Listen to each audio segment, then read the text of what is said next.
There's one after learning. If you have to go, Can we do it? you do it later. It doesn't matter. Can we do it later? Yeah. You have to be there in half an hour. Okay. That's the davening Ma'ariv is 5:15. Okay, whatever. Okay.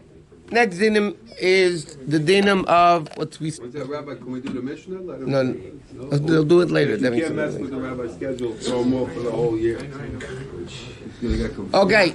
So yesterday we started. We didn't get too far. The laws of Talmud Torah. The laws of learning Talmud Torah. The law is, the din is, every man over bar mitzvah has an obligation to learn Torah every day. Some people have an obligation to learn 24/7. Other people that are in business are exempt from learning and learning Torah on a regular basis, so they can learn a little bit in the morning and a little bit in the afternoon, at night, because it says, "V'gisa b'yom u'layla." You have to be diligent in Torah day and night. So technically, a man, not a woman, is obligated to learn Torah 24/7. That's the halacha. Man, v'gisa b'yom u'layla means the Torah says you have to learn Torah day and night. The Torah, Hashem frees a person to do business, to eat, to sleep, to do various different things. But otherwise, every person has whenever there's time, they have an obligation to learn Torah. Now, by the way, that includes if somebody wants to take a vacation to be able to function better, or they want to go to the gym because they want to feel better and be able to serve Hashem better. That's all part of the learning Torah, so to speak. But he brings out of here, the Yerushalmi says a story. There was a guy had a business, but he had a designated time to learn Torah.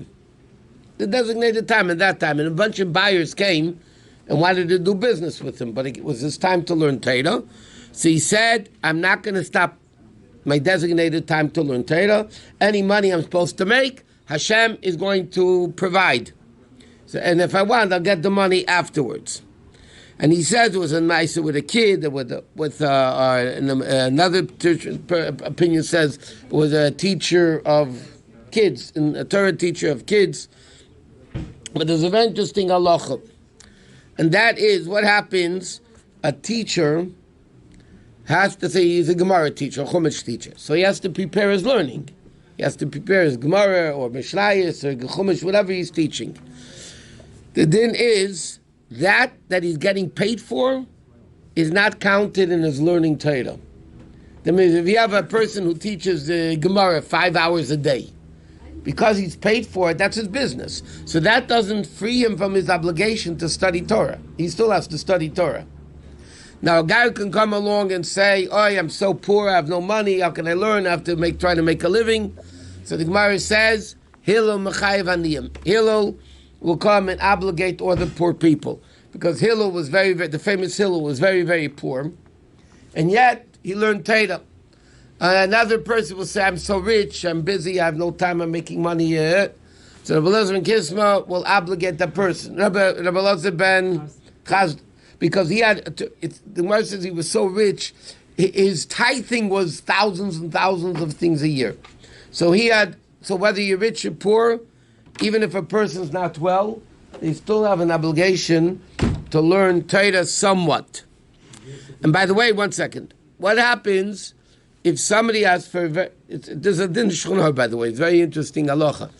Let's say, for whatever reason, a guy's in an emergency and he can't learn the hour that he is designated to learn. It says he has an obligation to pay it back. Let's say you have an hour to learn from 8 to 9, and something comes up, you can't be there 8 to 9. So, bottom line is, you still have a halachic obligation to pay back that hour that you borrowed from learning time to go do something else. So therefore, it's brought down that people that work in learning field, because they get paid for it, they cannot be counted for their actual learning period. Now, whether somebody is rich, poor, healthy, not healthy, young, old, even a person that goes begging on the doors has an obligation to learn Torah day and night. Now, what happens if he can't learn? He's completely ignorant. Don't forget, they didn't have books in the olden times like we have today in every language. And, today there's no excuse why somebody can't learn. You have books in any language. You have books on things online. I mean, there's absolutely no reason today, halachically, why a person can say I can't learn because this book, there's things in every way. But what happens in the olden times? A person just wasn't. They were ignorant. They couldn't even read a lot of them. That's why the Chazan used to repeat the Amidah for them to follow. So then the din is they should support others who do learn. But that's only an excuse if you can't learn yourself. If you can learn yourself, supporting Torah is not an excuse not to learn. But it says, like it was brought on Yisachar and Zvulun, right? Yisachar learned, Zvulun was business people, and Zvulun made a partnership with Yisachar. They would support Yisachar for learning, but Zvulun is mentioned first, because the supporters of Torah, in a certain respect, are greater than the ones that are actually learning. Okay,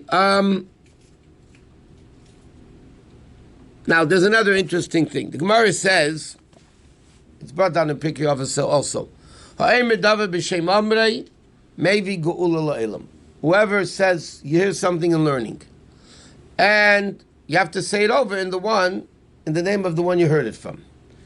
And then the Gemara says, maybe ge'ula la'ilam, you bring redemption to the world.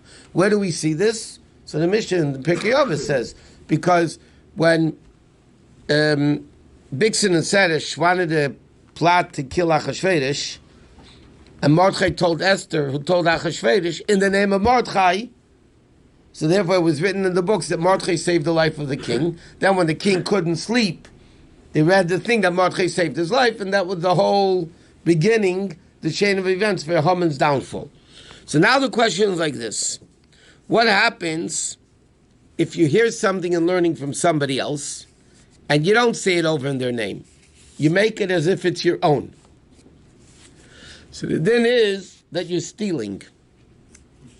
Mamish halachically, the Magen Avraham writes that you're stealing, because it's somebody else's. By the way, this is another interesting halachic question, which is not for now in business ethics. If you steal somebody else's idea, is that called stealing or not? The question is that tangible or not? 100% is stealing. Yeah, but I'm saying it's an issue in halacha. Is it considered because you're not really steering? I'll give you an example. You have Wi-Fi in your house, right, around your house. Can somebody use your Wi-Fi without permission? Leave it open. You're welcome. No, not necessarily. It is like this. It is like this. That's If what I it's an mean. open network, you can. Huh? It's right. If it's an open network, you can. And if it's not an open network, whatever. Then you'd have to be stealing. But the question is, even if it's an open network, it might not be stealing, because the question, what are you stealing? Access. Access. Is that tangible? It costs somebody money. Okay, the question is, but that causes money. Is it money?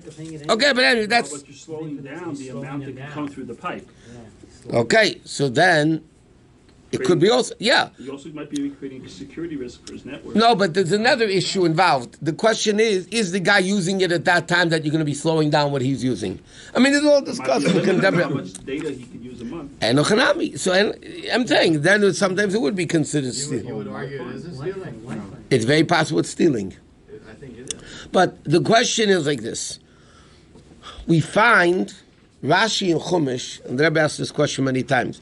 Rashi and Chumash quotes Gemaras, Medrash, without saying the origin of it. The bigger question is, we have in Pirkei Avos. In Pirkei Avos there's a Mishnah that says, Shmuel HaKotan Eimer, Shmuel HaKotan says, Ben Fel Evecha al Tismach, when your enemies fall, don't rejoice. Al Yokashul Evecha, and when your enemies fall, don't rejoice, because maybe God is going to be angry at you. It's a Mishnah in Pirkei Avos. So all the Mepharshim ask, Shmuel HaKotan didn't say that. Shlomo Melech said it in Mishlei. It's a pasuk in Mishlei. So what Shmuel HaKotan Eimer, coming along now, Shmuel HaKotan said, and he quotes a pasuk. He didn't say it, Shlomo Melech said it. Why is he saying he said it? So the Rebbe explains that sometimes, and this is how Rashi and Chumash works also, Rashi quotes things without saying the name. It means like this. Sometimes you hear something from somebody, but it just penetrates you completely. It permeates you and penetrates you to such an extent, you live with it. So then it becomes yours, and then it's not called stealing. If you don't say it over in the name of the one that said it. Shmuel HaKatan lived with that pasuk in Mishlei, so it became his saying rather than Shlomo HaMelech.